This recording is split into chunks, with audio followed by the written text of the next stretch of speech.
بسم اللہ الرحمن الرحیم۔ یہ واقعہ بغداد میں رہنے والی طوائفوں اور ایک بزرگ کا ہے۔ آپ کے دور حیات میں بغداد شہر میں کچھ طوائفیں رہا کرتی تھی۔ ان لڑکیوں کی سرکشی اور فحاشی حد سے بڑھ چکی تھی۔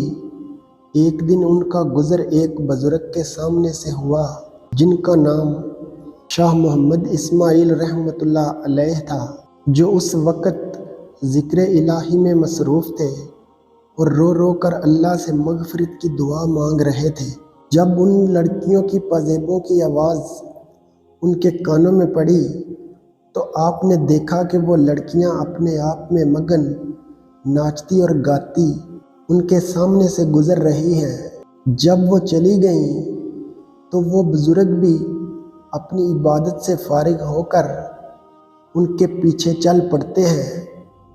رستے میں ان کو کچھ لوگ ملتے ہیں جن سے وہ ان لڑکیوں کے بارے میں پوچھتے ہیں جو کچھ دیر پہلے ان کے سامنے سے گزری تھی۔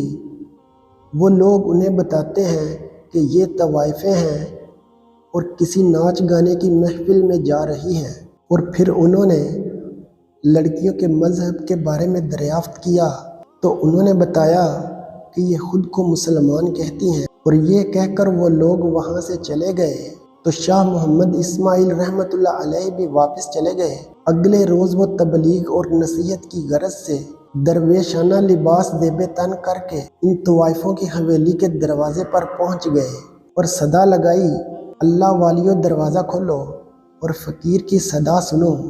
یہ آواز سن کر ایک لڑکی دروازے پر آئی۔ جب دروازہ کھولا تو دیکھا کہ سامنے ایک بزرگ کھڑے ہیں۔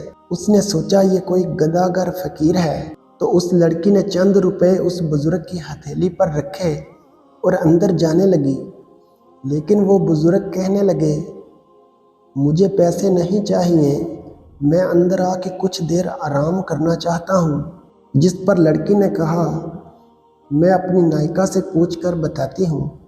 کچھ دیر بعد وہ لڑکی آئی اور شاہ محمد اسماعیل رحمۃ اللہ علیہ اس کے ساتھ اندر چلے گئے۔ اندر جا کر کیا دیکھتے ہیں کہ چاروں طرف شمعیں اور قندیلیں روشن ہیں اور لڑکیاں طبلے اور ڈھولک کی دھاپ پر رقص کر رہی ہیں۔ ان کی پزیبوں اور گھنگروؤں کی جھنکار نے بڑا عجیب سا ماحول بنا رکھا ہے۔ وہ بزرگ بھی ایک طرف جا کر بیٹھ گئے۔ کچھ ہی دیر بعد جب نائکا کی نظر اس بزرگ پر پڑی جو سر کو آسمان کی طرف اٹھائے ہوئے پڑ رہے تھے، یہ دیکھ کر نائکا پر جیسے ہیبت طاری ہو گئی ہو۔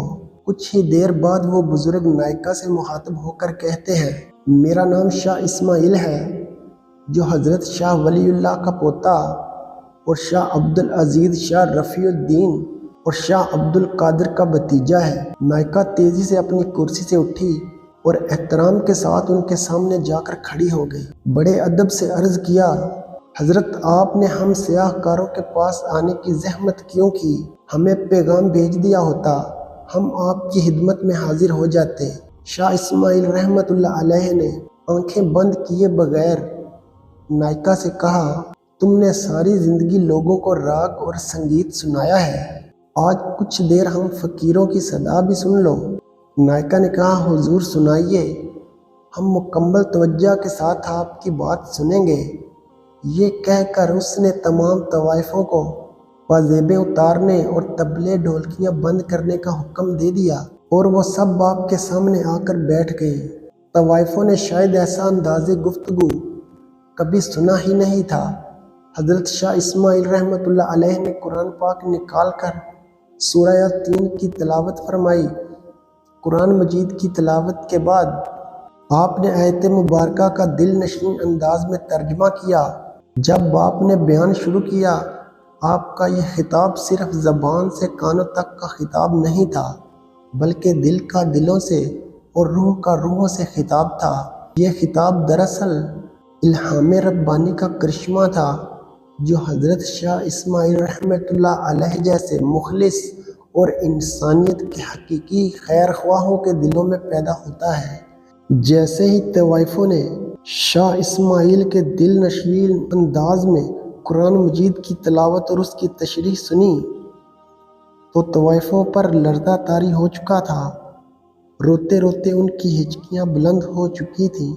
حضرت شاہ اسماعیل رحمۃ اللہ علیہ نے جب ان کی آنکھوں میں آنسو دیکھے تو انہوں نے طوائفوں سے مخاطب ہو کر کہا، میں تمہاری ملاقات اللہ رب العزت سے کروانا چاہتا ہوں۔